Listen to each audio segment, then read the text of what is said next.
الحمدللہ والصلاة والسلام علی رسول اللہ اما بعد۔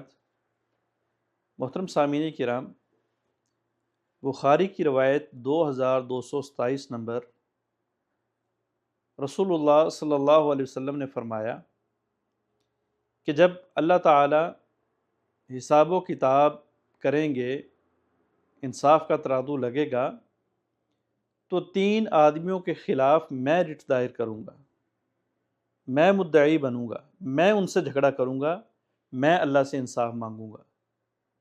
وہ میرے 3 مجرم کون سے ہوں گے؟ 3 ملزم کون سے ہوں گے؟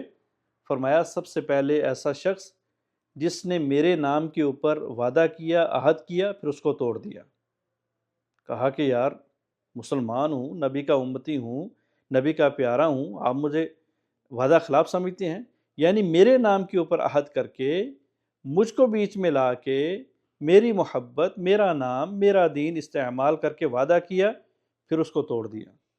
وعدہ خلافی تو ویسے ہی بہت بڑا جرم ہے، منافق کی علامت ہے، لیکن وعدہ کرتے وقت نبی کی ذات کو درمیان میں لانا، پھر وعدہ توڑ دینا، پیغمبر نے فرمایا میں قیامت والے دن اللہ کے سامنے اس شخص کے خلاف دعویٰ دائر کروں گا، میں مدعی بنوں گا۔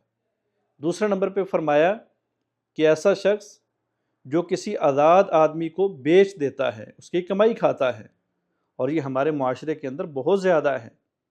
آپ کسی کو نوکری پہ رکھواتے ہو تو اس کے بدلے کمیشن لیتے ہو، اس کے بدلے ایڈوانس رقم لے لی جاتی ہے، اس کو جو ہے وہ شروط کے ساتھ اس کمپنی، اس بندے کے حوالے کر دیا جاتا ہے، یعنی گویا کہ آزاد آدمی کو بیچنے والی حالت ہے، آزاد آدمی کو بیچنے والی صورت ہے۔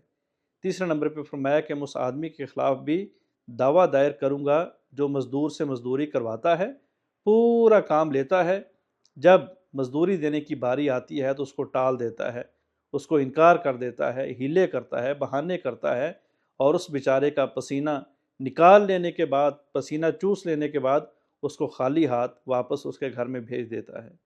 اللہ ان کاموں سے بچنے کی توفیق عطا فرمائے۔